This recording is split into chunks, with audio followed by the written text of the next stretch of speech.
It's enough, I think. It's enough, I think.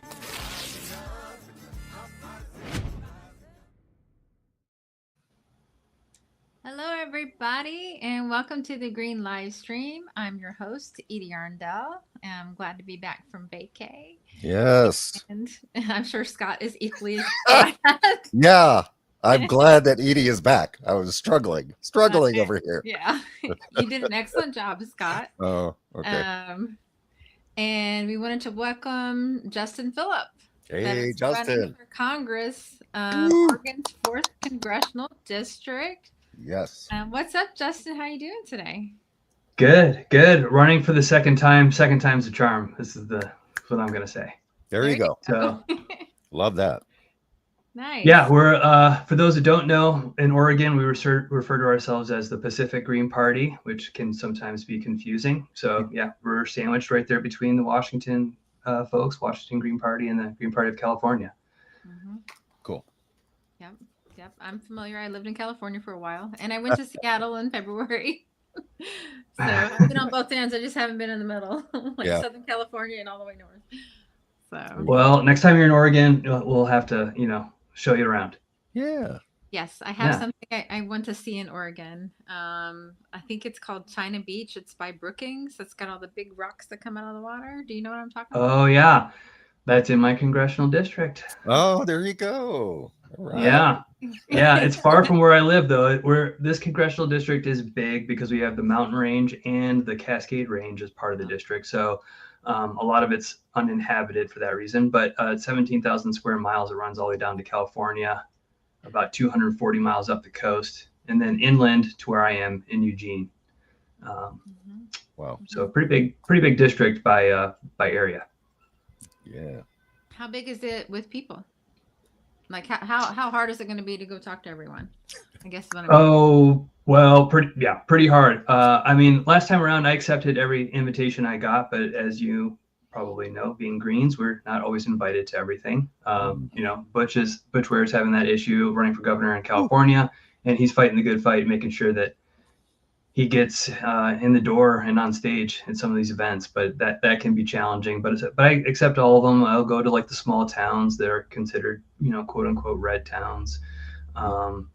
And honestly, the reception I've had there has been pretty positive.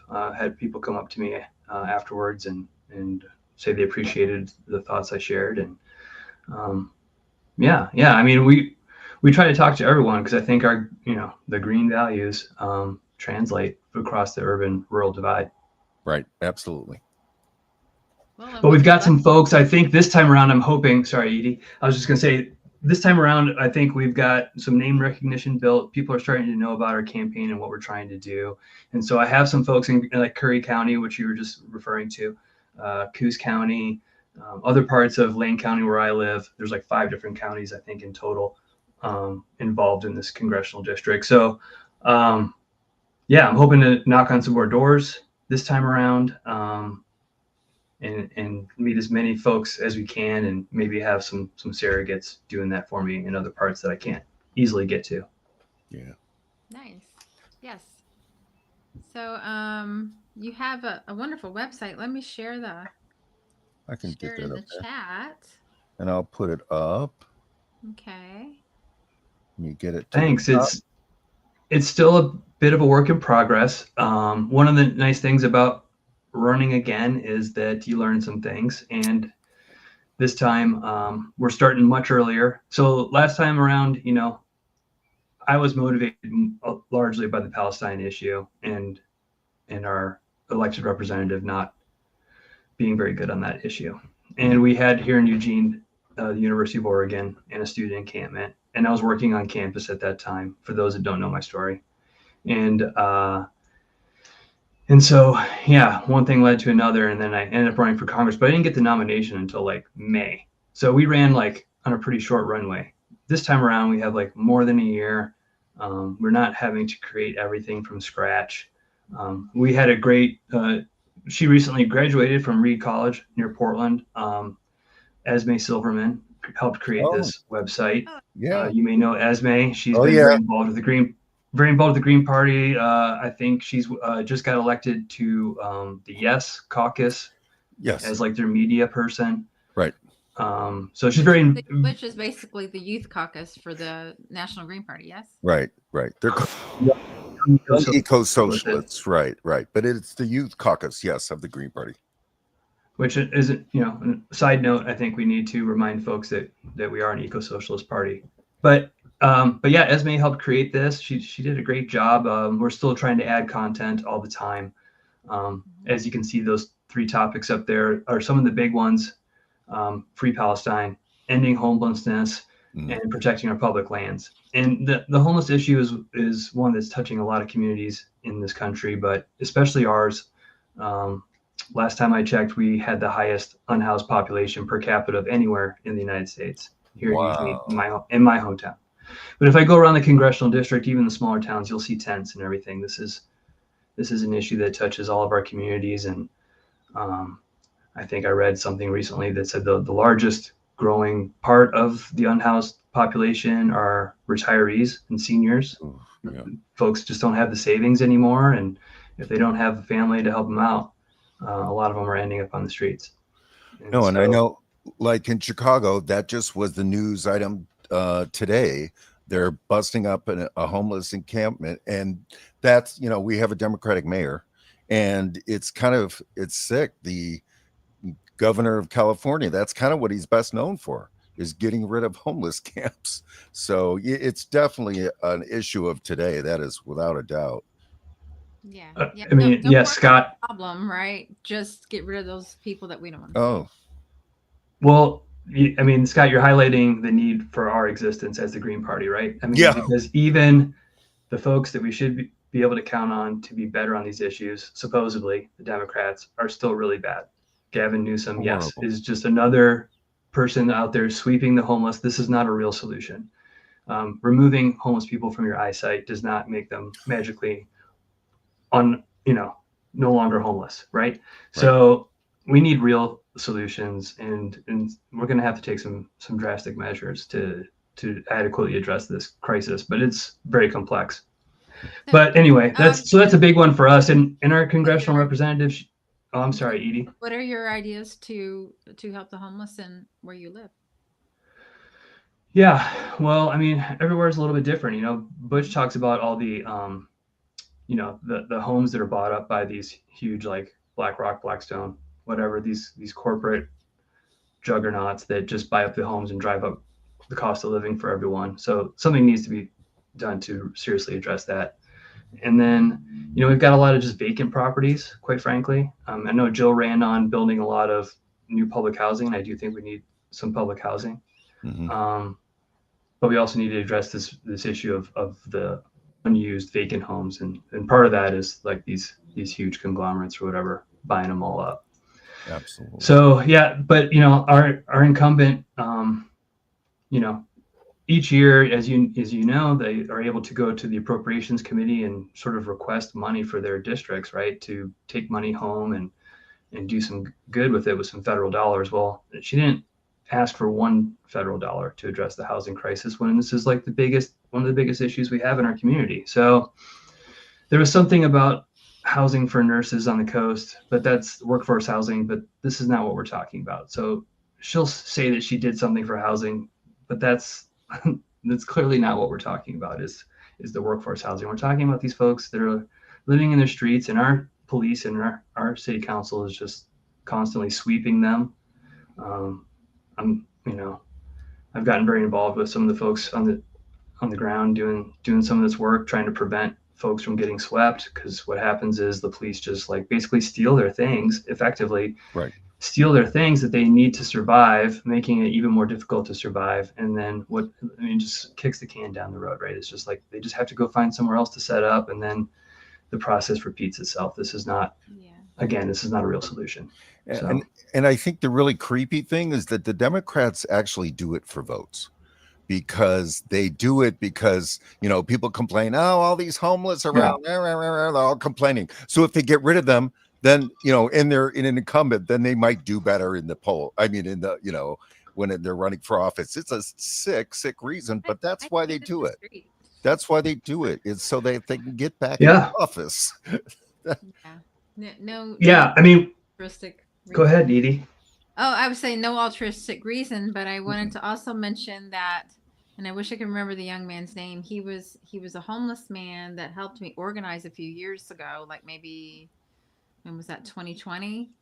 And he was working for or helped begin the House Keys Not Handcuffs organization.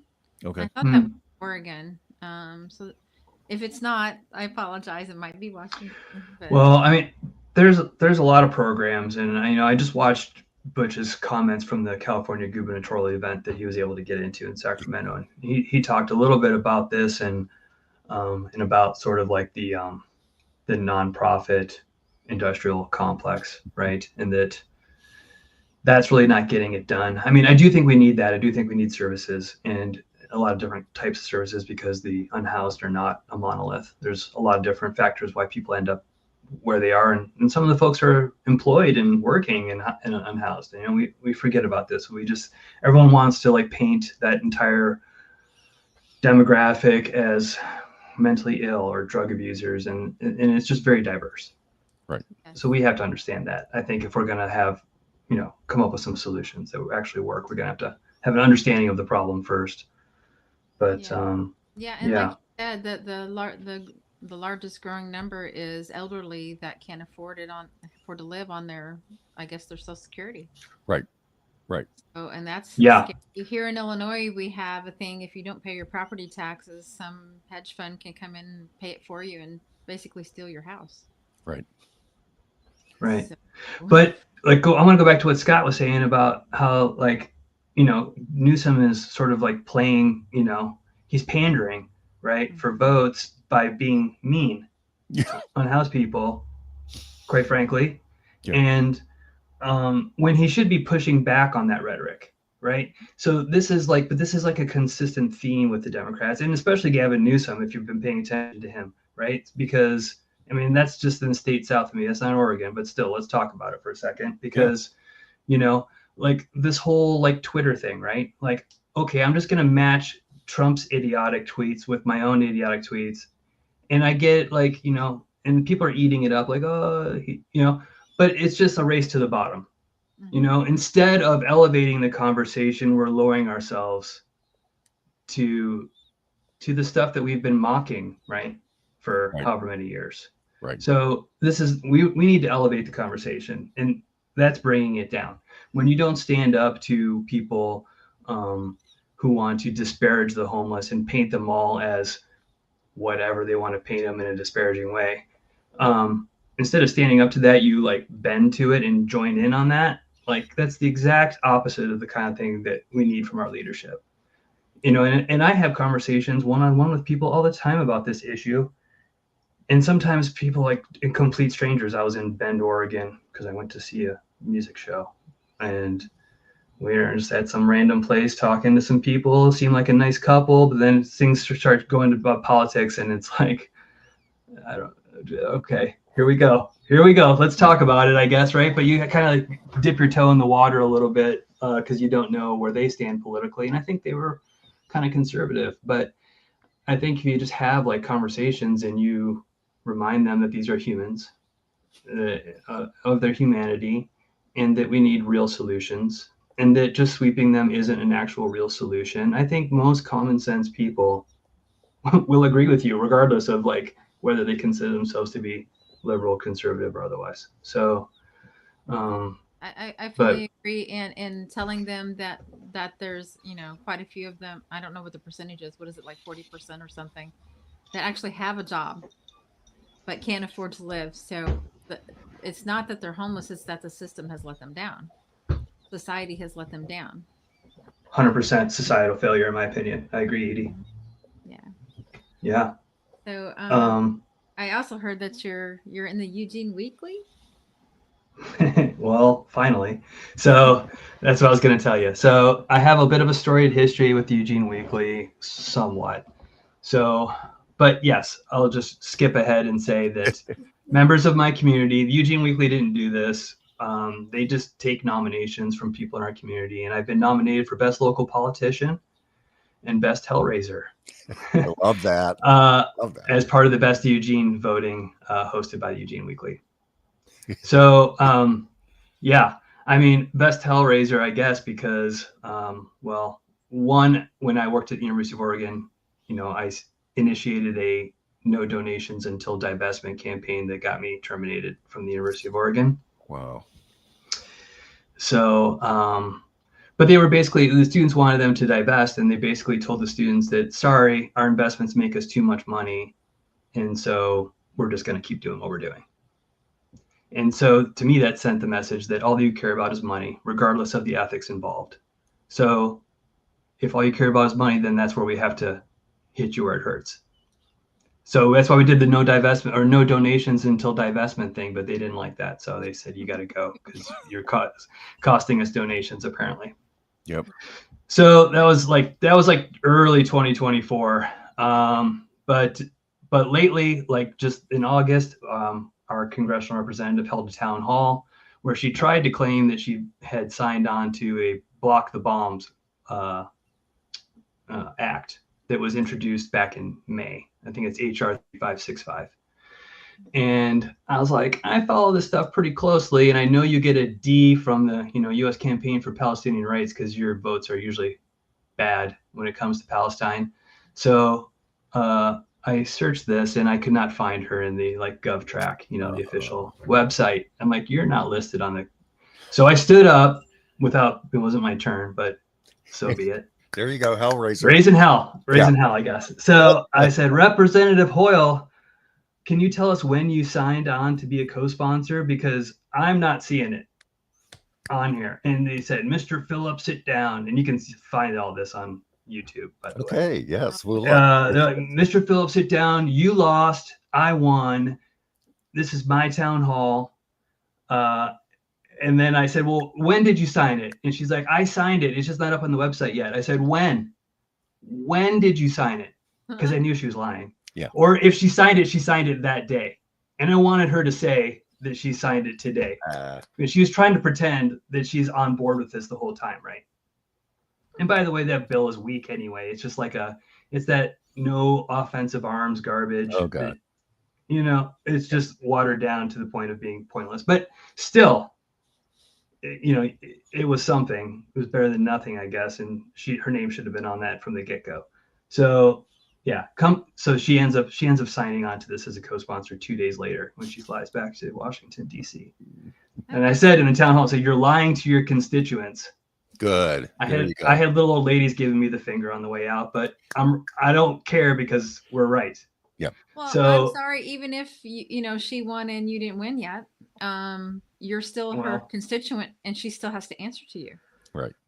Yeah.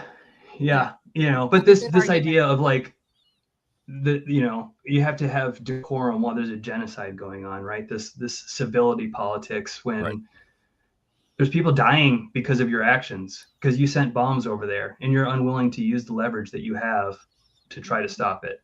Mm-hmm. So anyway. Oh, I think actually, I mean, I try to do these campaigns. I think anybody who's still a Democrat needs to be called out. Why have you not resigned from the genocide party? How can you be involved? How can you be involved with a bunch of murderers? I mean, they paid for the murder, but still, I mean, how can you be affiliated with something like that?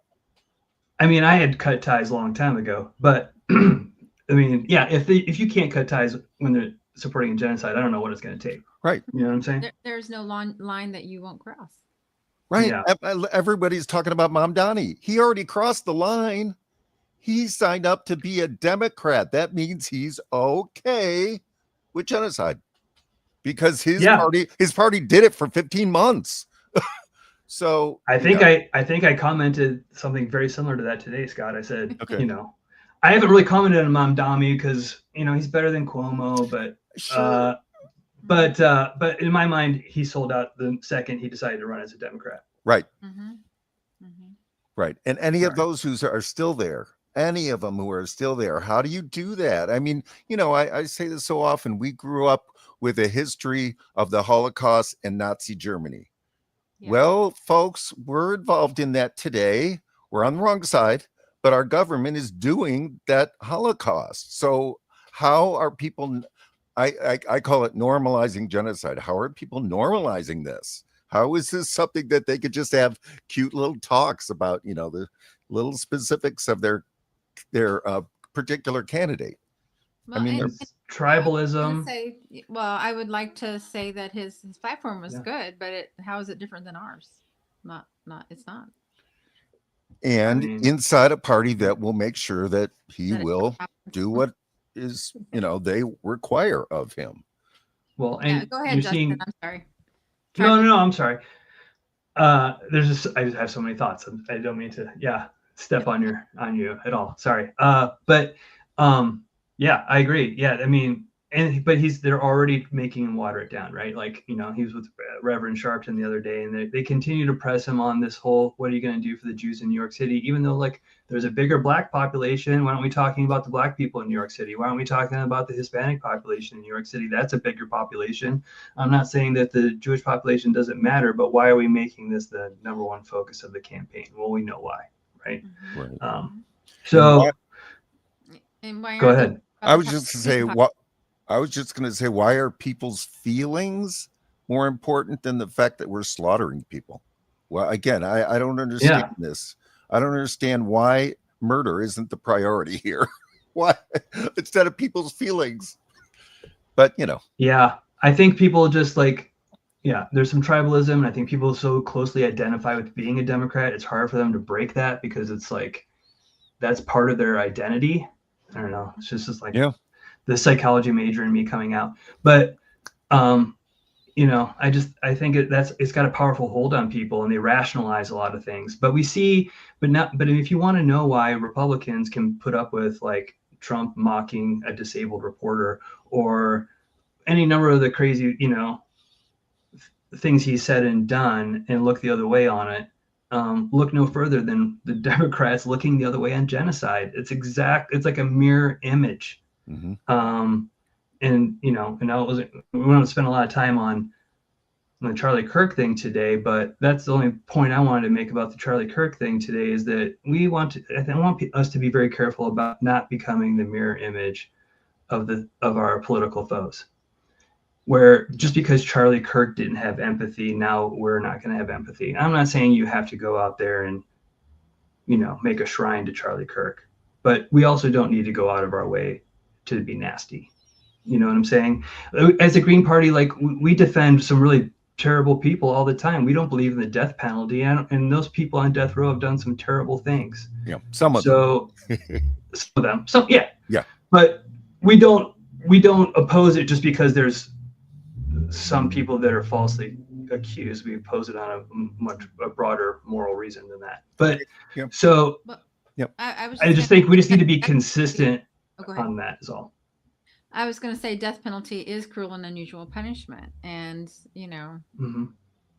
being imprisoned is punishment enough. Not being part of society is punishment enough. You did something, and that's part of our can't be part of society anymore. Right. And that's part of our platform, but the Democrats pulled it out. And so I just want us to remember our humanity, and I think that's where the Greens are strong, is that we have our moral compass, and we stay true to it, regardless of like who's in charge. Or, I would like to think that if our leadership would astray, I don't think it will, but if our leadership went astray, that we would hold them accountable, or we would just cut ties, right, Edie? Yeah, we'd be like, we're out. No, and I don't exist too much on the national level, and I don't know what goes on, but there's no doubt that we should be having that discussion with some of the European Greens, or like the one, Greens. Was it Canada? I can't remember where it was, where they said, well, Jill Stein should drop out of the race, right? So, some of that stuff does need to go on. But I do really appreciate what you're saying, Justin, about, the basic moral issue. And I think that that's great that you and Edie are running for office and I'm not, because maybe I'm not there. I mean, I see that, I used to think I was a pacifist. I see the genocide. I don't know if I am anymore. I'm like, please Iran, please get Netanyahu and the Zionists, right? So I'm not totally pacifist.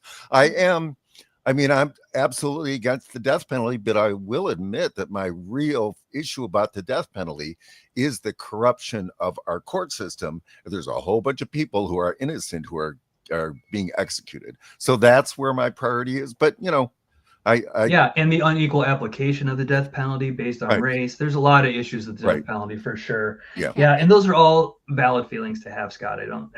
We're human, like a little bit of schadenfreude sometimes, or whatever. But those are all natural. I was just gonna say I have no joy that Charlie Kirk got murdered. I mean, I'm not joyful at all. It's not. That's just But it was. He's a bad person. He's a bad person. That's just But it was. But it doesn't mean he deserved to be summarily executed in the town square for saying his shitty views. Right. He says awful things. That's a lot different than committing a genocide. He says terrible things. Say shitty things. Yeah.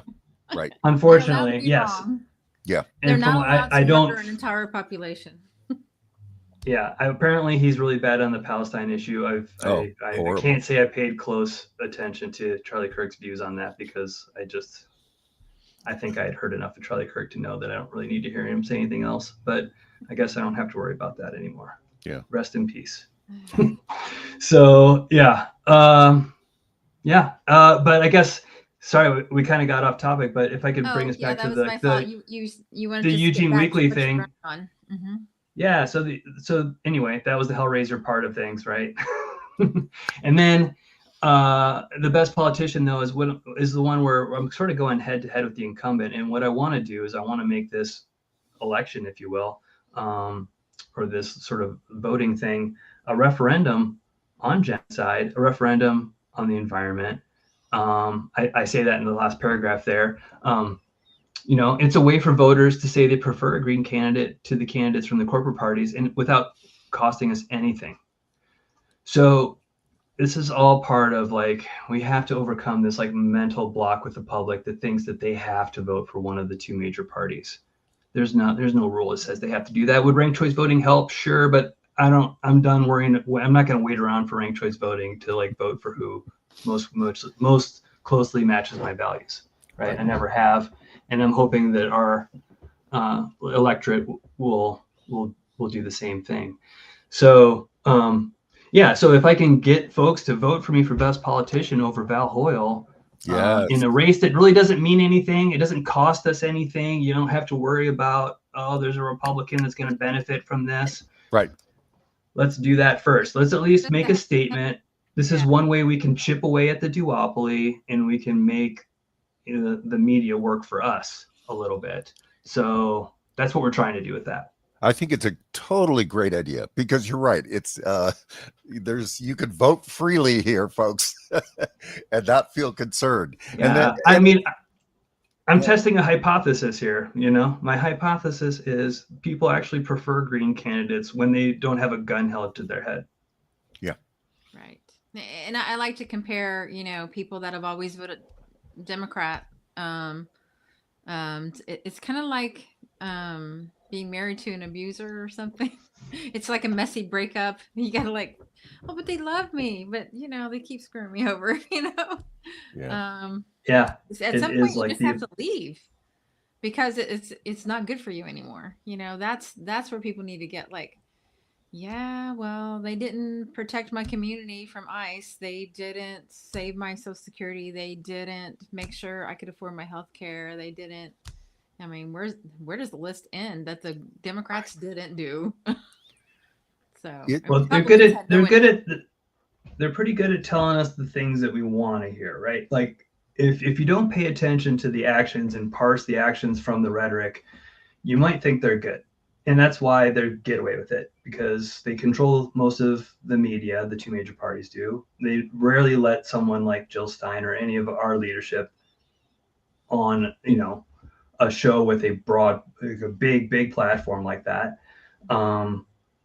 Because they're scared of those ideas. Those are very threatening ideas. I just got back from Mexico City. There's communist stuff everywhere in Mexico City. They're not scared of ideas.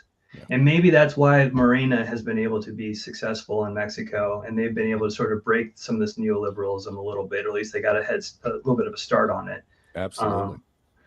Because, you know, they don't have the same, you know, communism bad, capitalism great. There's nothing in our constitution that says we have to have a capitalist economy.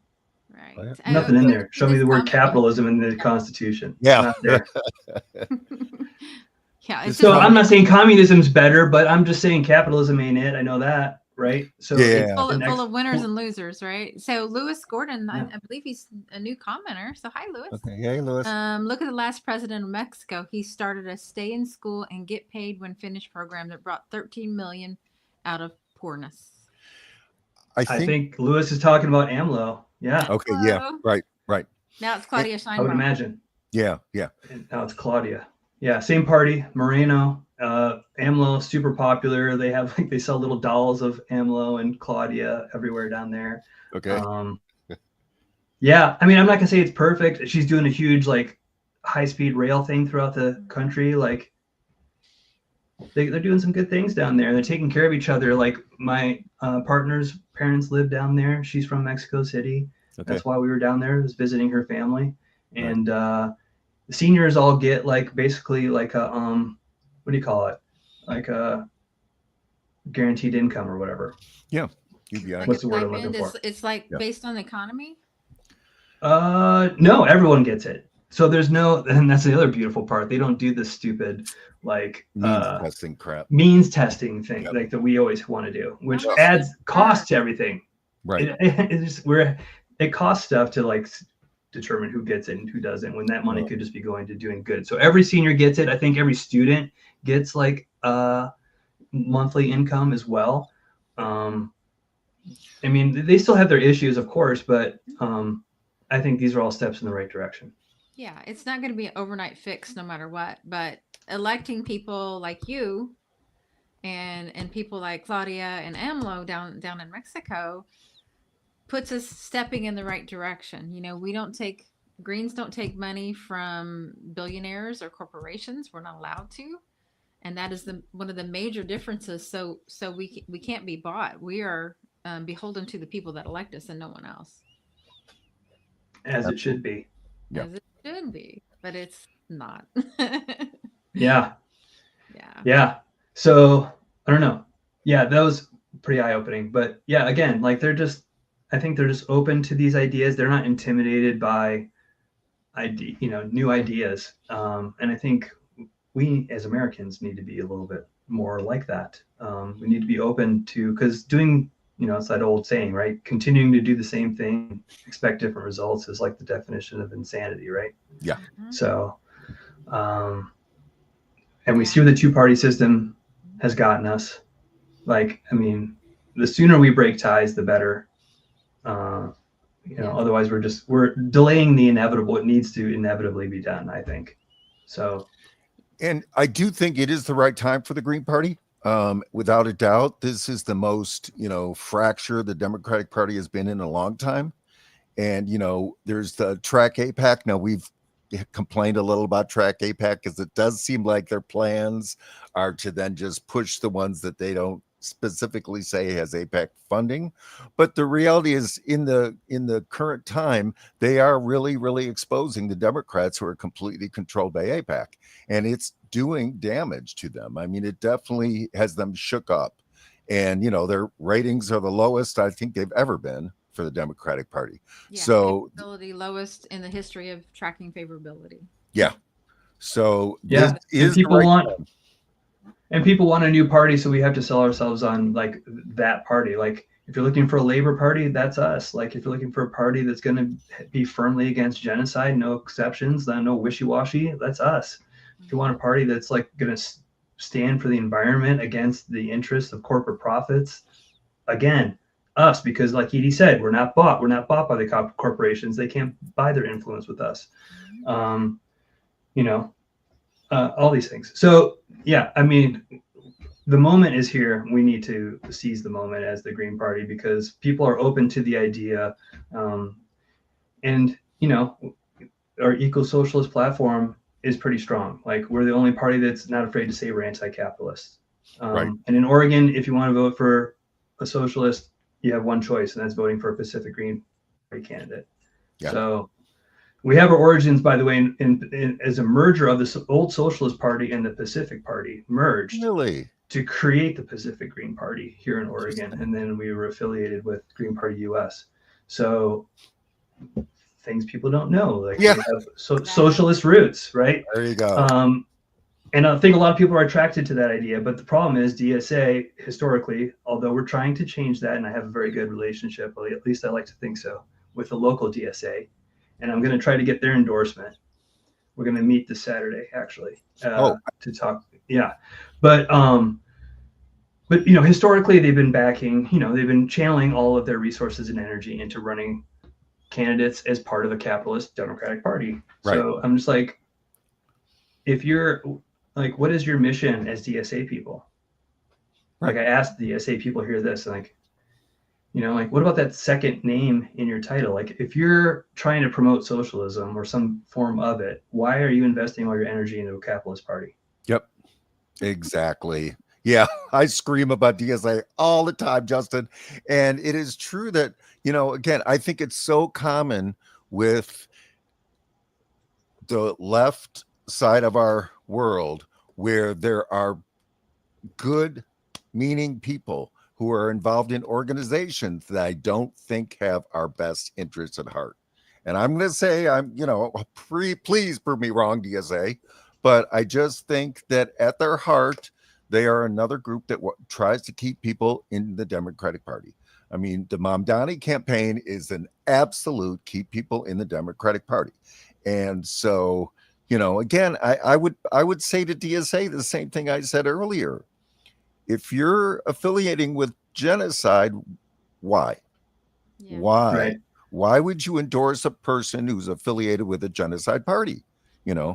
So, yeah. But I agree with you, Justin. My local DSA, the Southern Illinois DSA, has been fantastic. I worked with them on lots of issues, and been to their. I'm a member, because I liked what they were doing. But when I sat down at my first meeting, I said, I will never support a Democrat. I don't care what you say. So don't even talk to me about that. Next. And I want to see. Yeah, I do think. Go ahead, Scott. Oh, I was just going to say, and I want to see the numbers of Green Party candidates the DSA is endorsing. I want to see those numbers go up and the number of Democrats they endorse go way down. Mm-hmm. Way down. Yeah. Now I think that's like kind of on a local basis. So I'm hoping I can get our local chapter here to endorse me for my congressional run. I'm glad Edie's having a good thing with them. New York DSA is its own beast. It's like its own. Yeah. That's like New York is its own thing. But I think you'll find a lot of variety if you go from one chapter to the next. Even within chapters, you'll find people that identify as communist, socialist, Democrats, Green. We have people that are both here too, Edie. We have folks that come to our meetings and to theirs, and so yeah. I mean, they don't have ballot access, right? I mean, they're just like a political organization, but they're not candidates. They're just an organizing organization. They do like labor organizing. I know they have the EWOC, and then they also do right now my local is doing landlord licensing to protect tenants. Mm-hmm. That's something they've been working on for about a year. So I mean, good stuff. Yeah, they do. They're more like them. Yeah, them and PSL do important work here on the ground on certain issues. But there's nothing that says that they have to back Democratic candidates because they're supposed to be sort of independent, right? So ideally we could join forces. That's the world I would like to imagine is where DSA is endorsing our candidates because I think we're more ideologically aligned than they are with the Democrats. I was going to say, and there was a recent vote that was surprising, but the people that are for Palestine won. But I think it exposed kind of a split in the party, or not the party, in the organization. Too many DSA weren't in favor of like back in Palestine. They didn't And want to it, put their name on it, and then but the majority won, and it changed the leadership. So maybe it's going to start changing. That's what I'm hoping for. but it was a scary percentage because it was like Yeah. 53-47 or something. So like almost half are not for Palestine. So Well, again, not for scary stuff. for coming out publicly to say, who knows what the reasons were, but you gotta go public on this. It's a genocide, But I'm And happy to say all the ones that I know are with Palestine. and I want to add something else, and this has to do with left unity and just something I saw the other day. And so we've had Jose Vega on. We absolutely Mhm. love him. He's Mhm. affiliated with LaRouche, even though I don't even think they're a party at this point. But he, I don't know how he's registered, like on Ballotpedia or something. But we really, really support him. We would love if he went green, but we support him. And I just watched a video of the head of, or a founder of PSL, Brian Becker, I think his name is, and they were Okay. commenting on Jose Vega going in there and going after those, Democratic establishment folks, and that's what Jose Vega is famous for. I mean, going to the town halls and just letting those people have it until they drag them out, and everything Brian Becker said was negative, everything, and that's PSL. And the commenter, was like, gee, I've never seen PSL going in and going after the Democrats at town halls. So the thing is, like, I am also suspicious of PSL.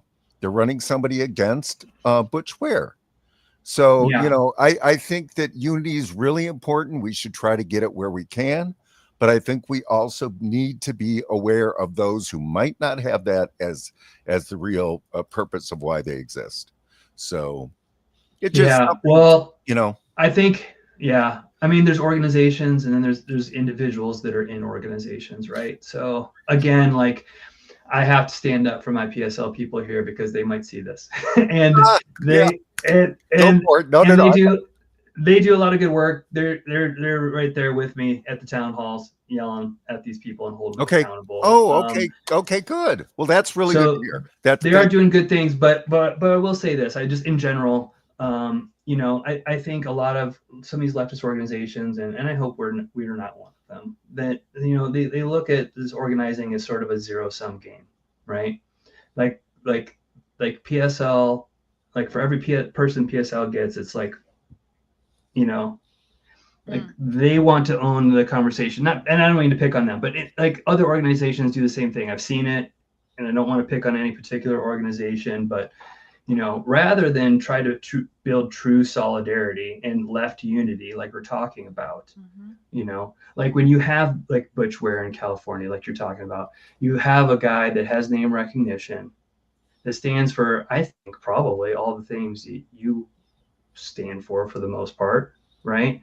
And has garnered over 1 million votes as part of a presidential ticket. For you to run someone against Butch Ware is just bad strategy. Yep. If for left unity, if we're trying to beat the duopoly, Right. we are going to have to come together and learn how to work together. We're going to have to learn how to work with DSA and PSL and the anarchists and everybody else, although the anarchists probably don't even want to vote. Some of them, most of them. I'm trying to convince them, like, you can be an anarchist and vote. I don't know. There you But go. anyway, Because the so true anarchy is like voting them out.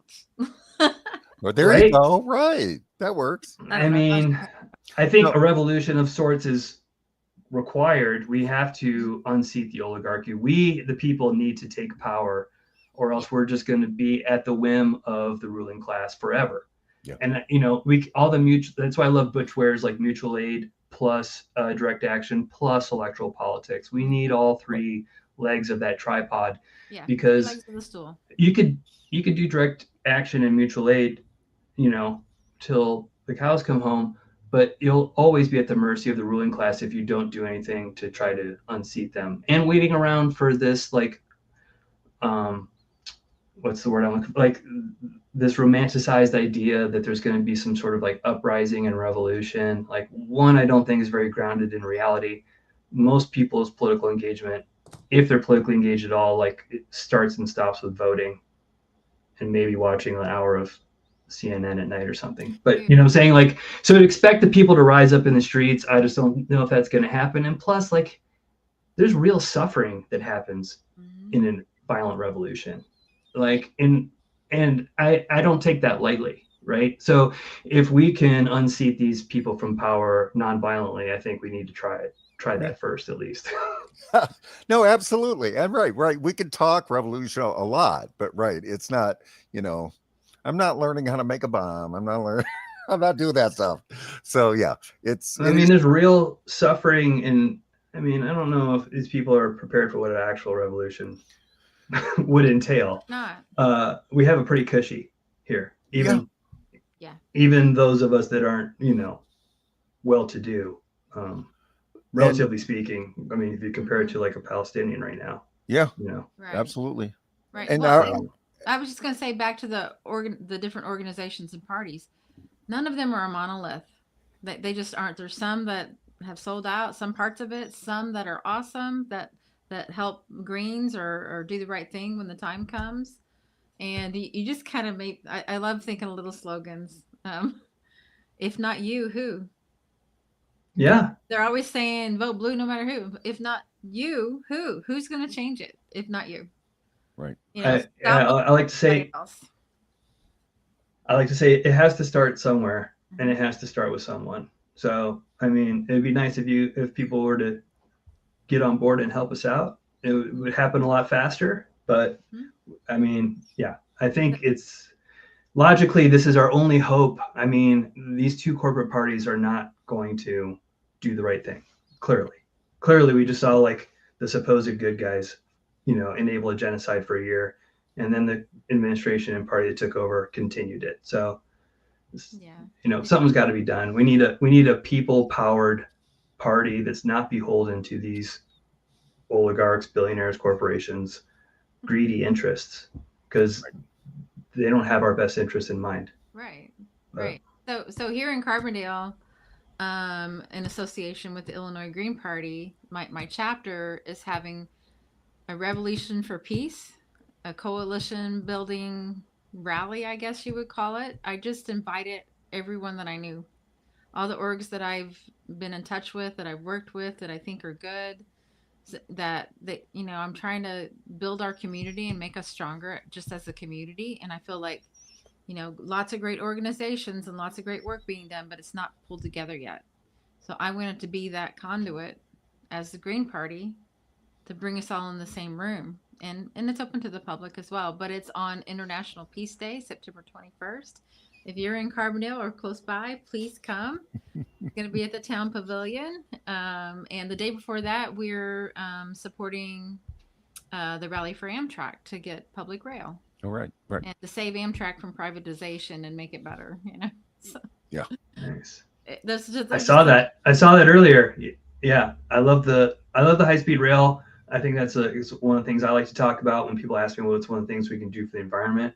I think both makes, it would be a job creator. It would be improve our infrastructure, make travel more affordable, and really cut down on CO2 emissions if we had more travel by rail versus air. Yep. So I think it's a winning issue. After just driving across the country, taking some of those semis off the road and putting them on trains, same people, same jobs, just like put them on the train, because man, it's super dangerous driving down the highway with all those semis. You got to really pay attention, and they overwork them, and they're tired. I've seen one of them. We were on the road for 7 days, but one was just weaving. He was so tired, but there's no place for him to pull over. I don't know when the next rest stop was. Yeah. But anyway. And it's true that, like all of our impetus has to do with helping people, right? And you just watch the Congress and Senate and the House, and their issues are Israel, Ukraine, anti-Semitism, right? They'll come up with anything else except the way to help people, because they know they can't help people because their donors will not let them.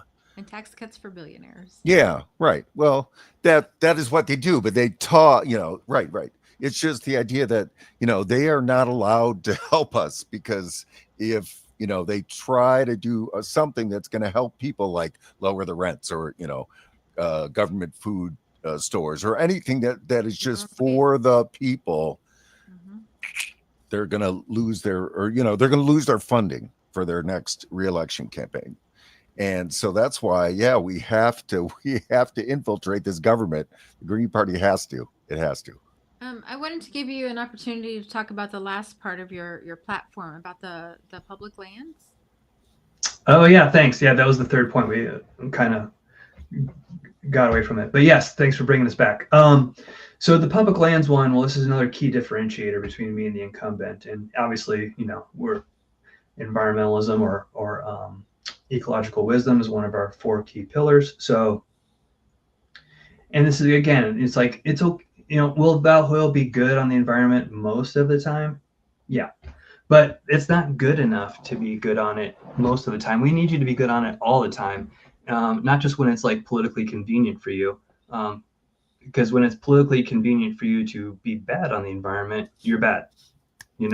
So like there was this mining act last year that I tried to draw attention to that she voted for. It was sponsored by this guy. I can't remember his name. He was a Republican from Louisiana. He was like a January 6th guy. Considered one of the most right-wing members of the House, based on my research. And he introduced this act, and guess who's like one of the biggest like contributors to his campaign, the mining industry, right? Mm-hmm. So like, I forget how many environmental organizations, because there's a couple of them, but in this case, I want to say there was like 130 environmental organizations that wrote to the members of Congress asking them to vote against that bill. So I don't know if she doesn't read her mail or what, but she voted what they referred to as like, to paraphrase their quote, they said it was the largest giveaway of public lands to mining corporations in history. Ooh. Wow. That was what was written in this joint statement by all these environmental organizations. So, and this was during the Biden administration. Mm-hmm. I think even Joe Biden like vetoed this ultimately. Or I don't know if it got through the Senate, but it passed the House, I think. Okay. So, but it just goes to show, like, she'll sell it out. She'll sell out our public lands and our environment, and that's why I made it one of my top 3 campaign issues. The other one was called the Fix Our Forests Act, and again, dozens of environmental organizations wrote to the members of Congress asking them to vote against this. They love to name these things like they're positives, but this wasn't about fixing the forests. Surprise, surprise. Spoiler alert. Yeah. They weren't trying to actually fix the forest. So they were just trying to make it easier for them to extract wealth for the donor class from our public lands. So, and the environmentalists that know these issues really well, I mean, the environmentalists don't not want forest fires either, right? So they're not going to be advocating for policies that they know are going to contribute to forest fires. Let's listen to the people that know their stuff. So you asked me what I'm going to do differently if I go to Congress. Well, I'm going to listen to our environmental advocates because I am an environmental advocate. Mm-hmm. And, and I will listen to them like all of the time, not just like when it's politically convenient for me. So that's the big one. So yeah, she voted on that Fix Our Forests Act, which again was highly criticized. And now the one we're working on, because the forestry is Department of Forestry or whatever is taking, Forest Service is taking public comments about the roadless rule. So there was this legislation passed years ago that said where they're not going to allow roads to be created through the national forest. Yeah.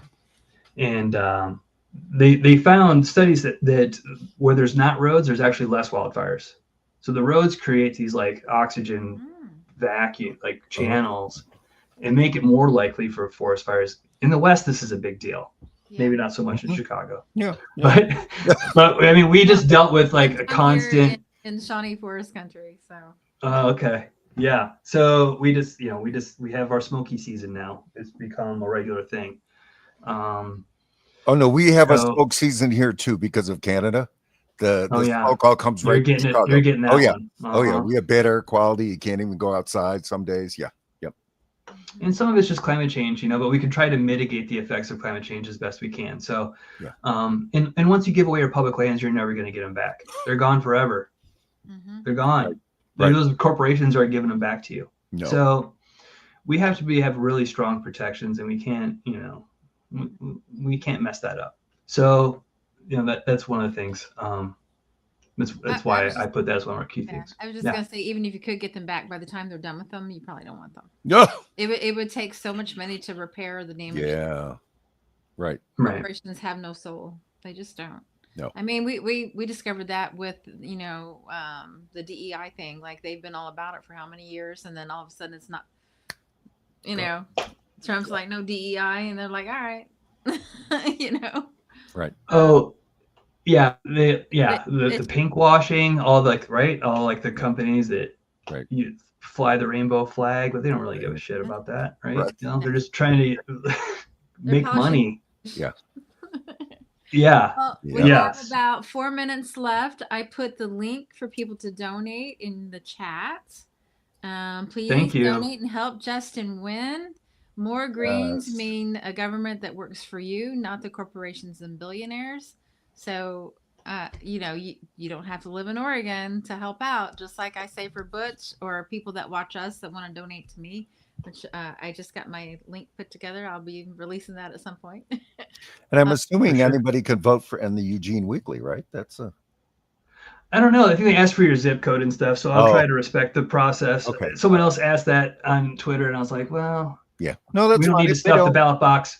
Yeah, no, some people, the different publications have different rules. That's fine. No, I appreciate it. Yeah, if it was that way, I would definitely encourage everyone to do it. But I just wanted to highlight it because if you do donate, we will try to spend your money wisely. We're running what I've been referring to as a guerrilla campaign. This is one of our guerrilla tactics to get in the media, is by, you can make me the best politician in Eugene by voting in the Eugene Weekly. That'll help put us pressure on. Imagine Val Hoyle having to run against someone more popular than her who already beat her in an election. They don't really like you, hun. I'm sorry. Right. Oh, you probably can't call her hun. That's sexist. I could. No, I try to call her Representative Hoyle. Okay. I'll have to work on my. Yeah, I mean, let's keep it respectful, even if we strongly disagree, I guess. But I only have a short amount of time, but I just wanted to say, you asked me earlier what other things I would do if I was sent to Congress. In addition to always standing strong for the environment, I will introduce legislation to end all aid to Israel.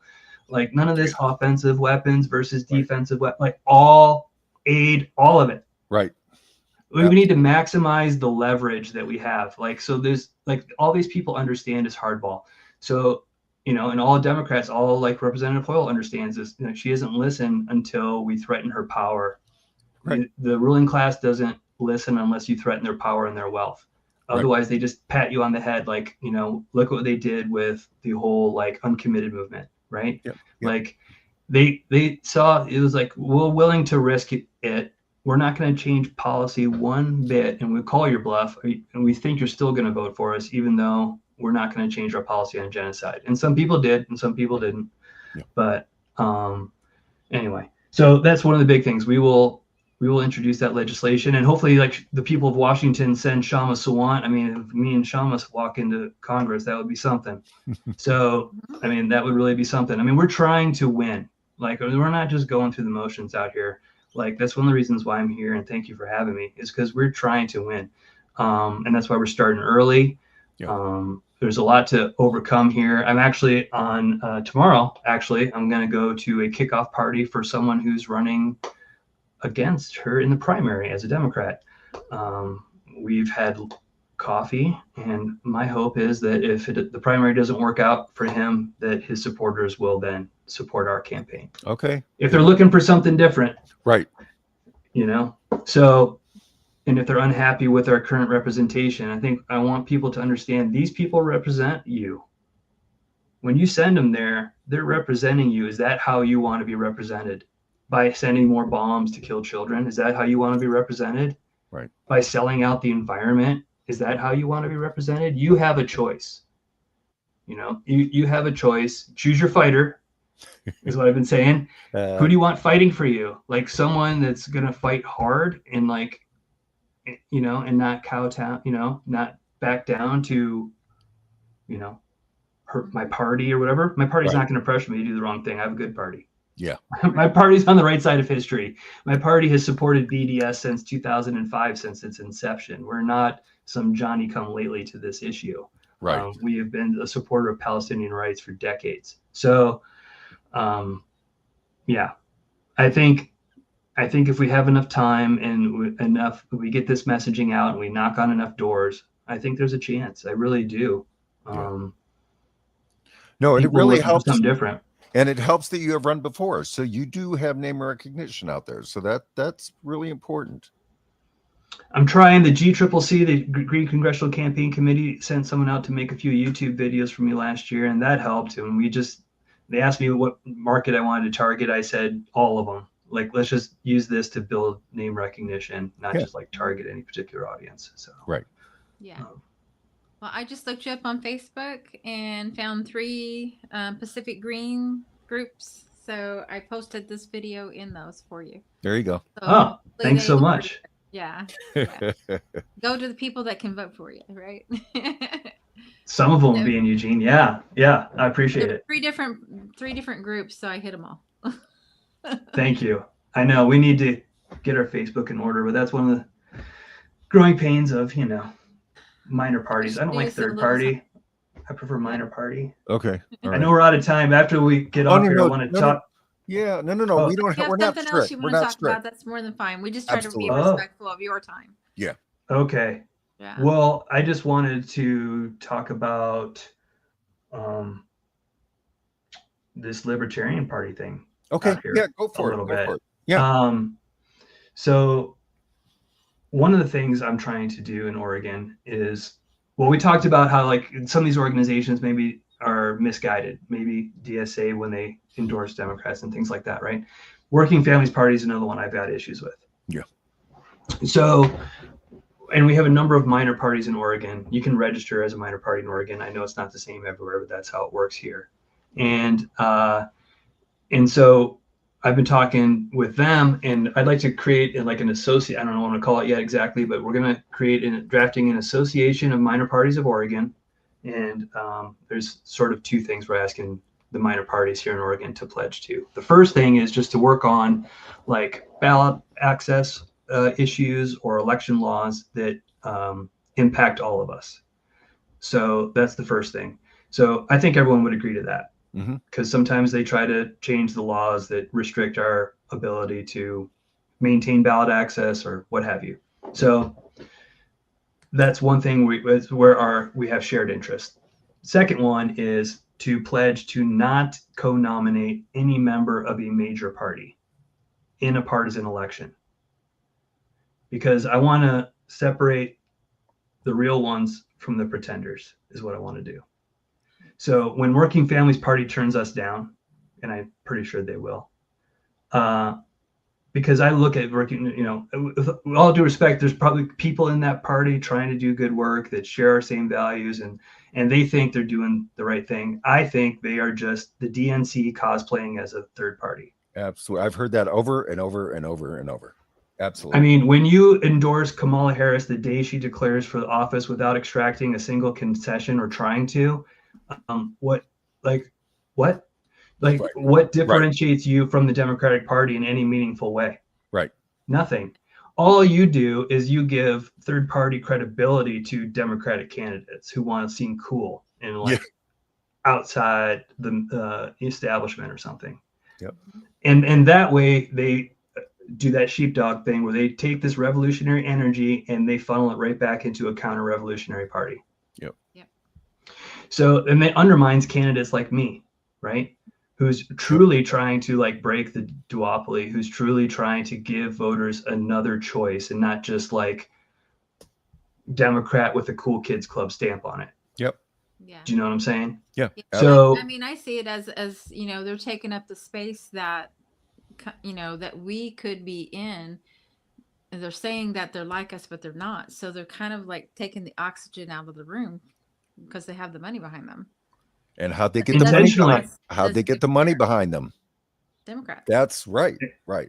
Exactly, Scott. Like they all went to this Working Families Party, just held this big conference where they flew everybody in. Like, where does that money come from? Right. Jeez. Not working class, not the working class, not working families. I'll tell you that. No. I have to get myself out. I don't have nobody paying my bills. Right. So anyway, so like Progressive Party is another one here in Oregon. Constitution Party, Libertarian Party. Like right now, the list of parties that will commit to this is 2. It's the Greens and Libertarians. We're on board. Mm-hmm. So, but if the progressives want to continue to be able to like co-nominate Democrats, then like you're not really a third party. Yeah. I'm sorry. You're Right. just not. I don't know what you're doing. Go make the Democratic Party better. What are you trying to pretend that you're some other party, But just be true to who you actually are, And yeah, now you're completely free to co-nominate another minor party. So if the Libertarians want to co-nominate me, we can discuss that. Or if the Progressives and the Greens want to endorse each other's candidates and create left unity, or create unity campaigns like we were talking about earlier, let's do that. But you can't have unity campaigns while you dabble in the major parties. Right. Yes. And without a doubt, I mean, I've seen so many examples where libertarians are excellent on the anti-war issues. I mean, the guy who runs anti-war comm is a libertarian. Libertarians are really good on that issue. Now, maybe the underlying, maybe we come at it from a moral perspective and they come at it more of a money perspective, but the reality is they're great on that.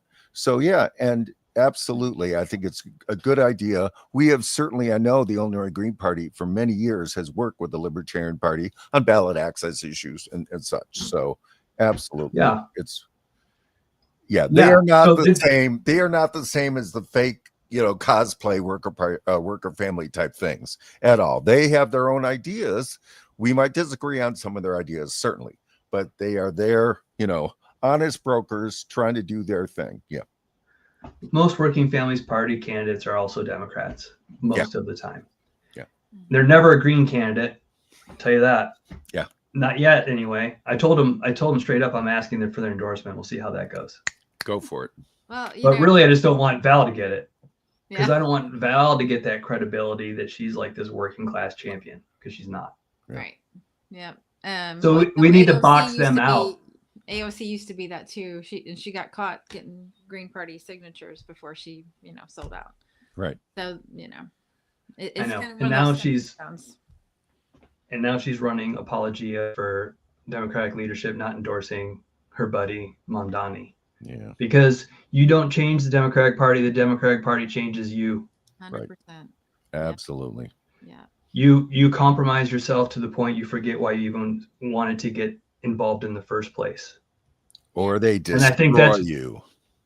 Yeah. Like the guy from Something. Ohio, help me with his name, Edie. Ohio, the guy from Ohio who really stuck to his principles, and then the Democratic Party finally just got rid of him. They used Dennis Kucinich? they used gerrymandering against their own person. To get rid of Dennis Kucinich. Yeah. Or that young person running for mayor of Minneapolis, right? Right. Oh, what is Another happening with example. him? Yeah, I haven't heard Yeah. what's happening with him now, but he needs to join the Green Party if you're out there. Please. Yeah. So I know, like Rashida, I'm from Detroit, by the way. I don't know if Okay. you knew that. So I'm a Midwesterner at heart. Okay.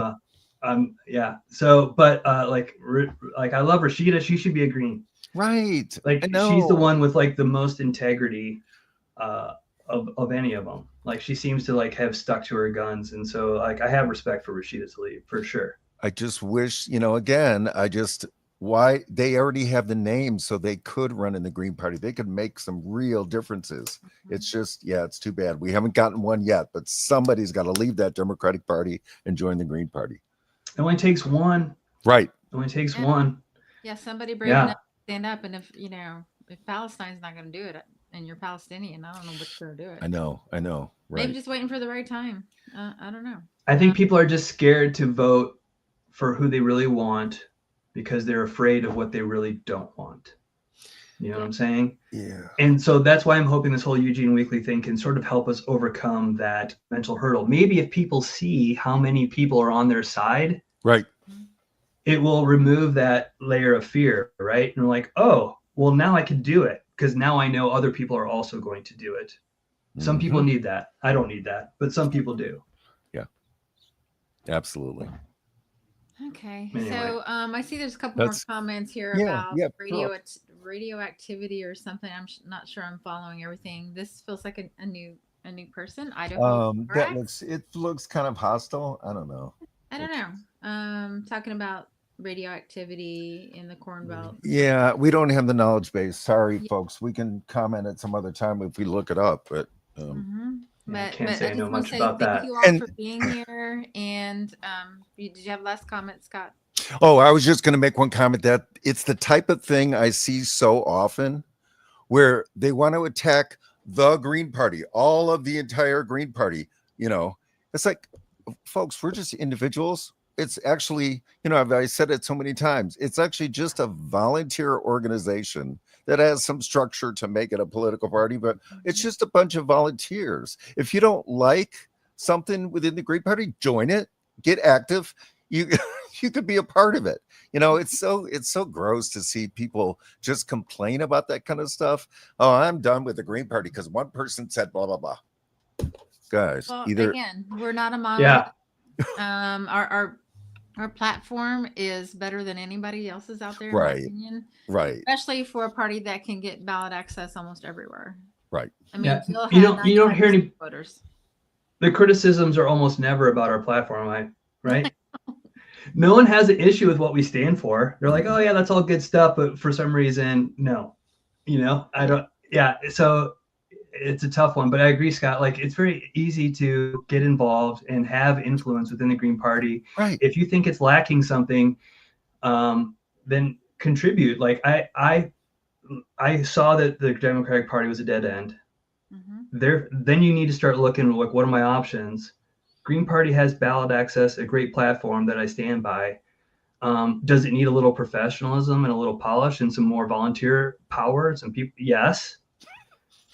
But that's why I'm here. I'm trying to bring that to, and we need more people trying to, like Esme and these younger folks with the Yes Caucus, to try to come and help us make it better, because that's the only way it's going to be better. It's the catch-22, right? It's like the famous Green Party catch-22 that I don't want to get involved until the Green Party gets better. Right. But the Green Party's not going to get better if you don't get involved. If you want a true people's party, you have to help. You have to be part of the party. Yeah. You got to be one of the people. Yeah. So, yeah. So let me just add. So, Illinois Green Party, we have a just hangout every Thursday on Zoom, Thursday night, 8 p.m. Central Time. And just find the link to that, ilgp.org/events. We have it every week. Folks want to come in and maybe, you know, join us or not, or argue, but it's like we can hang out there. So, it's a come meet the Greens. Meet the Greens in Illinois. There you go. Let me see if I can find the little banner. Keep talking, somebody.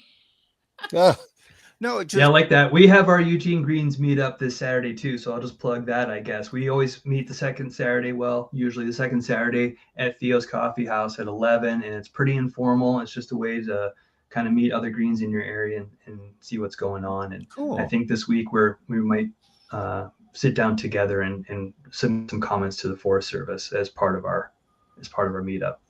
Excellent.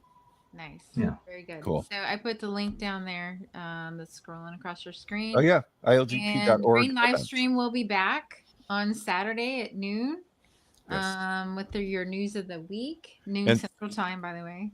And I want to thank again Kalia Fitzgerald for helping out. Thank you so much. And Kalia Fitzgerald's show is on TikTok every Sunday, 5 p.m. Central, 6 p.m. Eastern, and it's called Green Party Tea. So check that out on TikTok, folks.